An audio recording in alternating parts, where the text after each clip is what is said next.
Ladies and gentlemen, let's just set the record straight about these universities that were built from selling slaves. That's how they funded the money to have each one of these universities built in the country. Not only did they use slaves to get their funding to build these universities, they also had slaves working there. And these universities have made trillions of dollars, ladies and gentlemen, since they've been in existence. But yet, when it comes down to getting in these universities, they have always a very small amount of people from our community there. So, as far as I see it, these universities owe a lot to the Black community for what they have done and what they have been able to do since being in existence. So they got everything off of the backs of slaves. They didn't do anything on their own, nothing. And that's really the history of America, not doing anything on your own. Did everything off the backs of slavery. And ladies and gentlemen, another point I would like to make to you, when these folks come around with their 99 questions about, well, what you going to do with the money? Well, who's going to get the money? And all that stuff, don't answer any of those questions. Don't answer any of those questions ever. When the Jews, the natives, and the Japanese got their reparations, they didn't go sniffing around those people with 99 questions, so they need not come to us with it. Don't you answer a thing. This country knows how to find you. They know. Now, I went into the US Census and was able to find the slaves in my family. I'm not the only one that can do something like that. Many of us can do that. And number two, owe this government some money. They're not going to have any problem finding you. So all of their questions is just a load of BS. It is just another form of racism. They're doing it to us, but not to anyone else. It's just more racism. So no, don't answer those questions. Ever. So this came out on NBC News. Reparations mark new challenges for U.S. colleges linked to slavery, and many of them were. Many of them were, ladies and gentlemen. Okay. The promise of reparations to atone for historical ties to slavery has opened new territory in a reckoning at U.S. colleges, which until now have responded with monument building names changes. So they're changing the names of buildings, but that's fine, but that's not enough. And public apologies. Well, we don't need public apologies. What we need is reparations in the form of money and not programs. See, the only reason why they keep throwing programs at us, ladies and gentlemen, is because they want to stay in control of the money. Okay? So if they tell you, oh, well, you can get free education or you'll get this program for housing, then who's going to be in charge of the money? White people.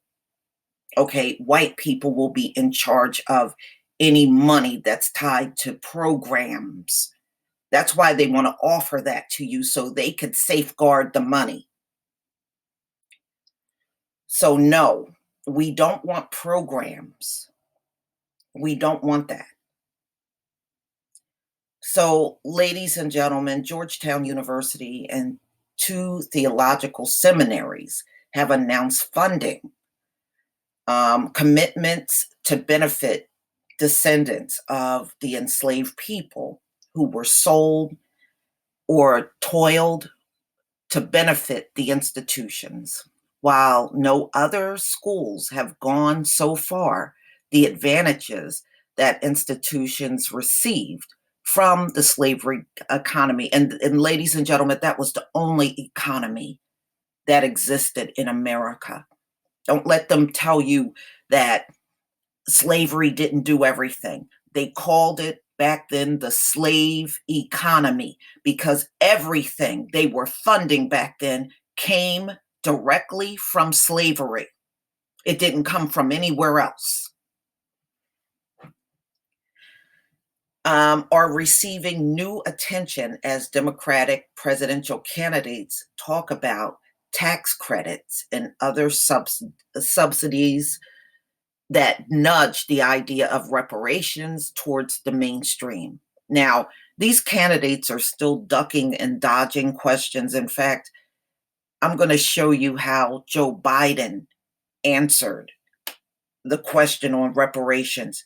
He completely avoided the question and gave a whole different question that had nothing to do with anything. But this is what we're dealing with. So that's okay. They can keep ducking and dodging reparations, and we will duck and dodge those polls next November.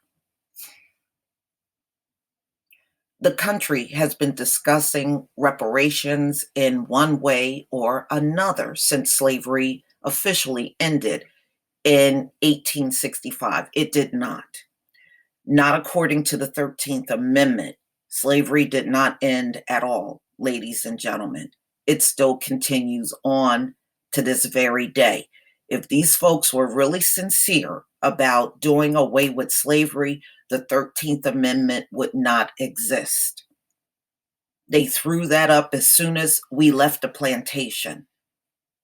And then jails went up all around the country. So you know their intentions was always to keep us as the ones in the prison.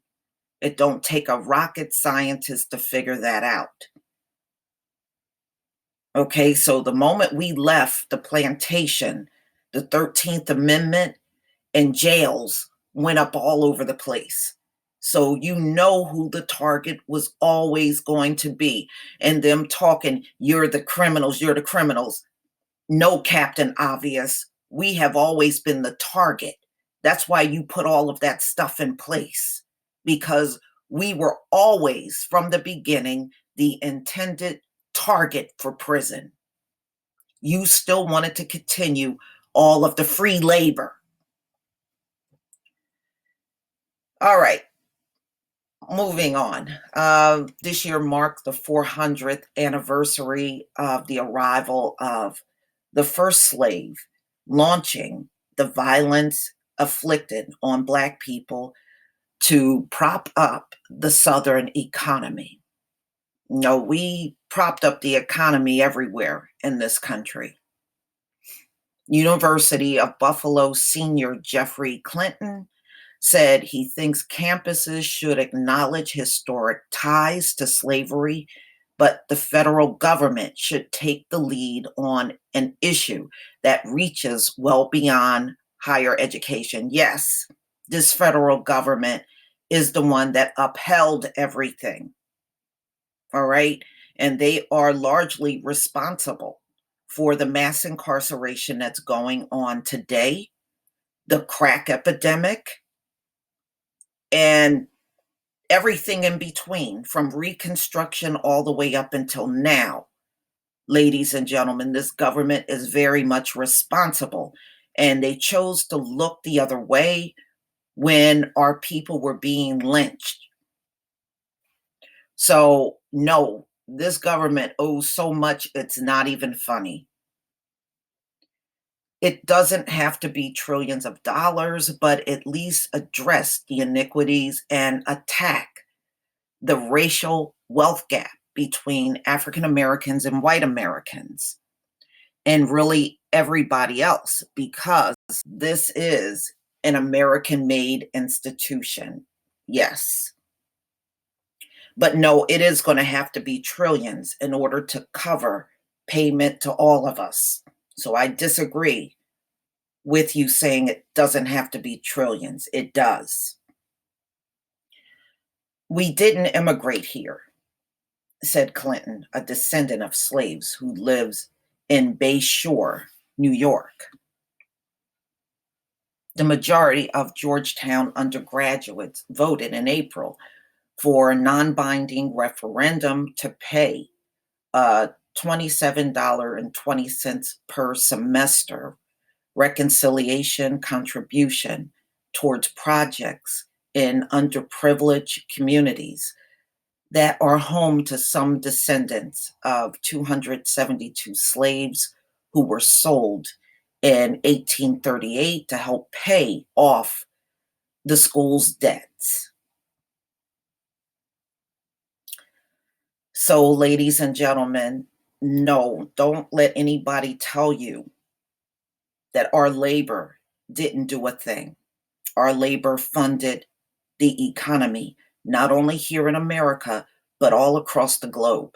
Because when America was trading goods, they traded goods that were picked and, and created by slaves. I mean, look at the cotton industry alone. 91% of America's income came from cotton, and that cotton was traded all over the globe. And that created the textile industry in all of these different countries that bought the cotton. So we are responsible for the slave economy here, as well as the economies in countries all around this globe that America traded with. All of that trading created all kinds of jobs and their ability to build manufacturing companies and everything across this globe. So don't ever let them try to tell you your forefathers didn't do nothing. Not only did we do something, we did something beyond what their forefathers ever did. Anybody's forefathers up in this place. Georgetown President John D. Gialia, I don't know, I don't care either, responded in October with plans instead of a university led initiative with the goal of raising about $400,000 from donors rather than students to support projects like health clinics and schools in those same communities. Oh, boy.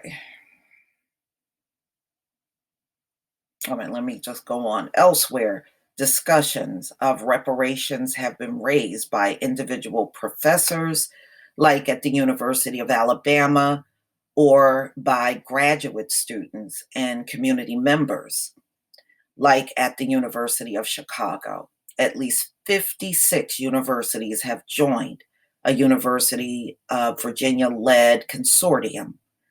Universities studying slavery to explore their ties to slavery and share research and strategies. Ladies and gentlemen, you notice we're the only ones that got to be studied.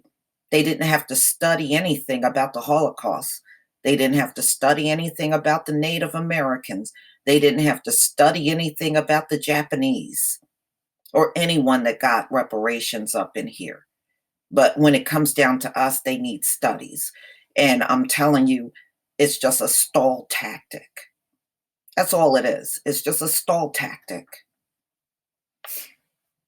In recent years, some schools, like Yale University, have removed the names of slavery supporters from buildings.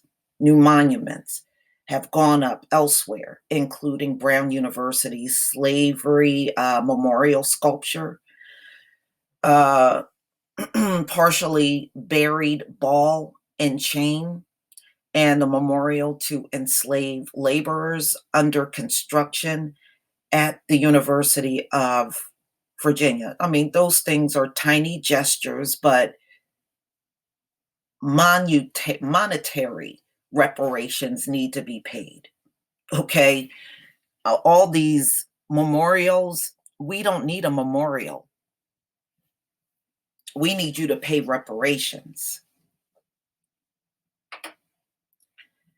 It's a very diffuse kind of set of things happening around the nation, said Guy Emerson Mount, an associate professor of African American history at Auburn University. It's really important to pay attention to what each of these are doing because they could offer learning opportunities and inform national discussions on reparations. Virginia Theological Seminary in September announced a $1.7 million endowment fund in recognition of slaves who work there. That's not enough. That is way too little amount of money. And you don't need recognition. You need to pay. You need to pay, period. It said annual allocations could go towards supporting African American clergy in a Episcopal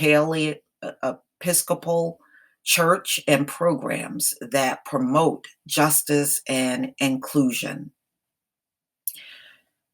The Princeton Theological Seminary in New Jersey followed with a $27.6 million endowment after a historical audit revealed that some founders used slave labor. I don't even know why y'all need all of this stuff. You really need to pay.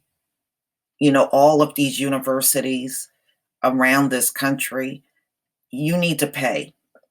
And the banks in this country need to pay, the insurance companies in this country need to pay, and the list goes on and on and on.